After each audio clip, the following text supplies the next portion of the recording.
Hello, I'm Father Joe Gambala, pastor of St. Malachy Catholic Church, Archdiocese of Detroit. Today is April the 25th. Welcome to Saint of the Day. Today we have the Apostle St. Mark.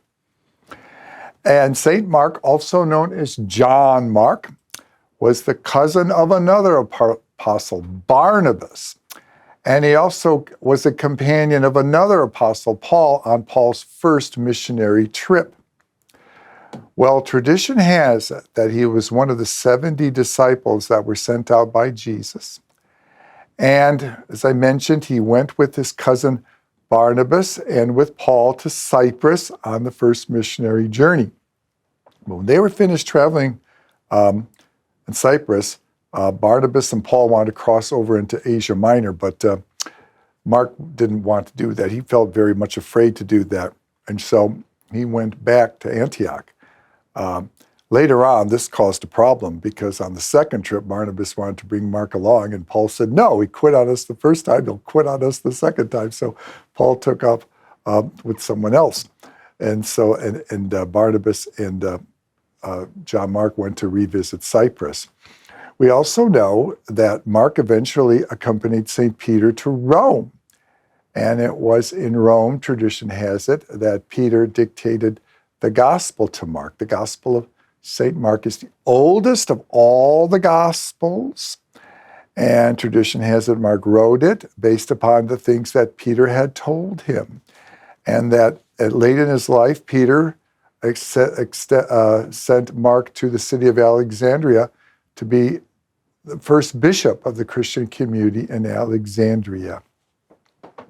Now, on a side note, how did St. Mark get to Venice? You know, the beautiful basilica built there, the Basilica of St. Mark, which contains the bones of St. Mark, which it still does. This is an interesting side story. As I mentioned, Mark died. In fact, he ended up being martyred in Alexandria and buried there. And the church there venerated them, and they built a little church over him, and they had an altar built over his tomb. When eventually, in the 800s, Alexandria is overrun by the Muslims. So now it's conquered by the Muslims, and times are tough for the Christians in Alexandria. It's legal, but they have to pay a tax, and you know, things are confiscated, and it's tough times. So the Doge of Venice wanted to have an apostle in his church, just like Peter was down in St. Peter's in Rome. He wanted to have one in Venice, and made an offer to the Patriarch of Alexandria, would you be willing to sell Mark?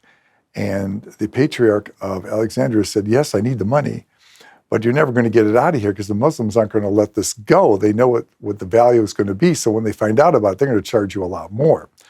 So the Doge of Venice sent a ship in, and they snuck in, they got the body, they put it in the bottom of the ship, but they knew that the port authorities inspected every ship, so to hide the body, they covered it with a load of hams, stacks and stacks of hams, because the Muslims don't eat pork. They find pork unclean.